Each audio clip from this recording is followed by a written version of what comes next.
আর শেফাল্যকে লক্ষ্য করে বারবার অবাক হচ্ছিল সেদিন সুরপতি। লোকটা যেমন জাদুকর তেমনি অভিনেতা। পরনে কালো চকচকে স্যুট, হাতে ম্যাজিক ওয়ান্ড, মাথায় টপ হ্যাট। সেই হ্যাটের ভেতর থেকে জাদু বলে কী না বার করলেন শেফাল্য। একবার খালি হাতে হাত ঢুকিয়ে কান ধরে একটা খরগোশ টেনে আনলেন। বেচারা সবে কান ঝাড়া শেষ করেছে এমন সময় বেরোলো পায়রা। ফরফর করে স্টেজের চারিদিকে ঘুরে বেড়াতে লাগলো ম্যাজিক পায়রা। ওদিকে শেফাল্য ততক্ষণে সেই একই হ্যাটের ভেতর থেকে চকলেট বের করে দর্শকদের মধ্যে ছুঁড়ে দিলেন। আর এর সব কিছুর সঙ্গে চলছে শেফাল্যর কথা, যাকে বলে কথার তুবড়ি। সুরপতি বইয়ে পড়েছিল যে একে বলে প্যাটার। এই প্যাটার হলো ম্যাজিশিয়ানদের একটি প্রধান অবলম্বন। দর্শক যখন এই প্যাটারের স্রোতে নাকানি চুবানি খাচ্ছেন, ম্যাজিশিয়ান সেই ফাঁকে হাত সাফাইয়ের আসল কাজগুলো সেরে নিচ্ছেন। কিন্তু এর আশ্চর্য ব্যতিক্রম হলেন ম্যাডাম প্যালারমো। তার মুখে একটি কথা নেই। নির্বাক কলের পুতুলের মতো খেলা দেখিয়ে গেলেন তিনি। তাহলে তার হাত সাফাইগুলো হয় কোন ফাঁকে? এর উত্তরও সুরপতি পরে জেনেছিল।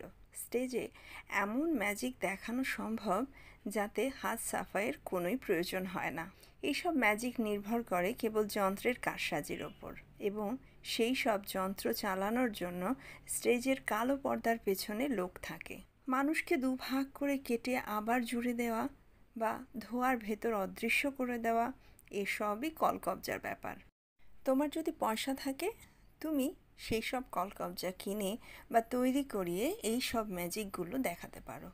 অবশ্যই ম্যাজিকগুলো জমিয়ে রসিয়ে সাজ পোশাকের বাহারে চিত্তাকর্ষক করে দেখানোর মধ্যেও একটা বাহাদুরি আছে, আর্ট আছে। সবাইয়ের সে আর্ট জানা নেই।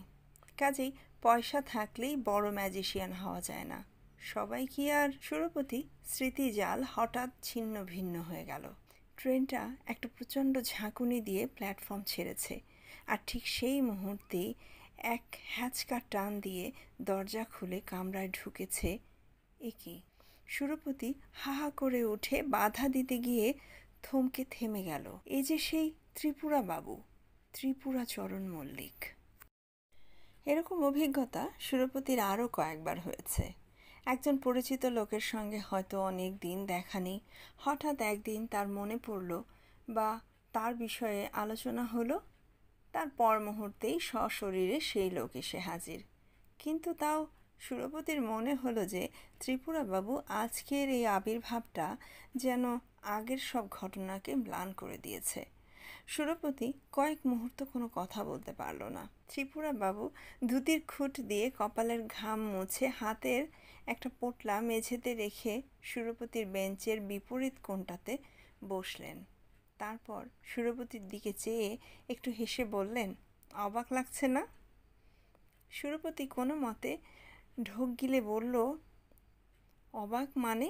প্রথমত আপনি যে বেঁচে আছেন তাই আমার ধারণা ছিল না। কীরকম? আমি আমার বিএ পরীক্ষার কিছুদিন পরেই আপনার মেসে যাই, গিয়ে দেখি তালা বন্ধ। ম্যানেজার বাবু, নাম ভুলে গিয়েছি, বললেন যে আপনি নাকি গাড়ি চাপা পড়ে। ত্রিপুরা বাবু হো হো করে হেসে উঠলেন, বললেন, সেরকম হলে তো বেঁচেই যেতাম, অনেক ভাবনা চিন্তা থেকে রেহাই পেতাম। সুরপতি বলল, আর দ্বিতীয় কথা হচ্ছে, আমি এই কিছুদিন আগেই আপনার কথা ভাবছিলাম। বলো কি? ত্রিপুরাবাবুর চোখে মুখে যেন একটা বিষাদের ছায়া পড়ল। আমার কথা ভাবছিলে? এখনো ভাবো আমার কথা? শুনে আশ্চর্য হলাম। সুরপতি জিভ কাটল। এটা আপনি কি বলছেন ত্রিপুরাবাবু? আমি কি অত সহজে ভুলি? আমার হাতে ঘড়ি যে আপনার হাতে। আজ বিশেষ করে পুরনো দিনগুলোর কথা মনে পড়ছিল। আজ বাইরে যাচ্ছি শো দিতে, এই প্রথম বাংলার বাইরে। আমি যে এখন পেশাদারি ম্যাজিশিয়ান তা আপনি জানেন কি? ত্রিপুরাবাবু মাথা নাড়লেন। জানি, সব জানি। সব জেনে শুনেই তোমার সঙ্গে দেখা করব বলেই আজ এসেছি।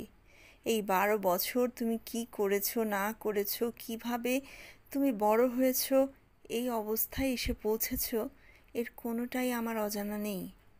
সেদিন নিউ এম্পায়ারে ছিলাম আমি, প্রথম দিন। একেবারে পেছনের বেঞ্চিতে।